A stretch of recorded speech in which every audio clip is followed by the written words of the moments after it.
अनूपपुर जिले के कोतमा थाना अंतर्गत छेड़छाड़ का मामला सामने आया है। पुलिस से मिली जानकारी के अनुसार चुनाव में जीते हुए प्रत्याशी लड़की के घर पहुंच उसे धमकाते हुए उसके कपड़े फाड़ दिए, साथ ही उससे मारपीट भी की, जिस पर पुलिस ने लड़की की शिकायत पर आरोपी के विरुद्ध विभिन्न धाराओं के तहत मामला दर्ज कर आरोपी की तलाश पर जुटी हुई है। कोतमा थाना अंतर्गत 19 वर्षीय लड़की ने थाने पर शिकायत दर्ज कराई। बताया कि हाल ही के दिनों पंचायत के चुनाव हुए थे, जिस पर आरोपी पंचायत चुनाव पर जीत हासिल किया और लड़की व उसके परिजनों को धमकाने उसके घर पहुंच गया। लड़की ने जब इसका विरोध किया तो आरोपी ने लड़की के कपड़े फाड़ते हुए उसके साथ मारपीट की, जिससे लड़की को चोटें भी आई है। किसी कदर लड़की व उसके परिजन आरोपी के चंगुल से छूट कोतमा थाने पहुंचे। वह पुलिस को पूरी आपबीती बताई, जिस पर पुलिस ने लड़की का मेडिकल कराते हुए आरोपी के विरुद्ध धारा 354, 323, 294 आईपीसी के तहत मामला दर्ज करते हुए आरोपी की तलाश में जुटी हुई है।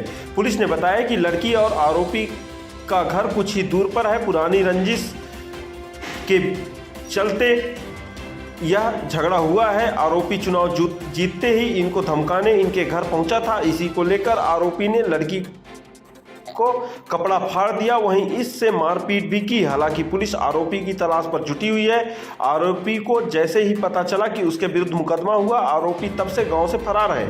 हालांकि पुलिस लगातार आरोपी के लिए दबिश दे रही है। गौरतलब है कि पंचायत चुनाव होते ही जीते हुए प्रत्याशी कहीं ना कहीं अपनी रंजिश निकालते देखे जा सकते हैं। गौरतलब है कि इस घटना से गांव में दहशत का माहौल है, तो वहीं पीड़ित परिवार के लोग भी डरे और सहमे हुए हैं। अब पुलिस को चाहिए कि जल्द से जल्द आरोपी को गिरफ्तार कर सलाखों के पीछे भेजे, जिससे फरियादी के परिवार को व फरियादी को न्याय मिल सके। हालांकि पुलिस ने एक टीम गठित कर दी है, आरोपी की तलाश हेतु जुटी हुई है। मिली जानकारी के अनुसार जीता हुआ प्रत्याशी आरोपी इन्हें घर खाली कराने की धमकी दे रहा था। चुनाव जीतते ही आरोपी इनके घर पहुंच इनको घर खाली कराने धमकी देते हुए लड़की से मारपीट की।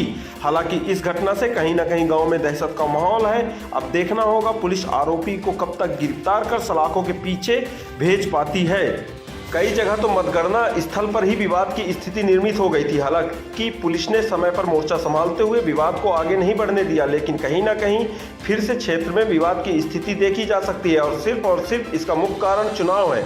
चुनाव के दौरान जिसने भी जीते हुए प्रत्याशी के विरोध में प्रचार प्रसार किया, उसी को जीता हुआ प्रत्याशी अब टारगेट करने पर उतारू है। उसी के साथ मारपीट व किसी का डर लड़ाई झगड़े करने पर उतारू है।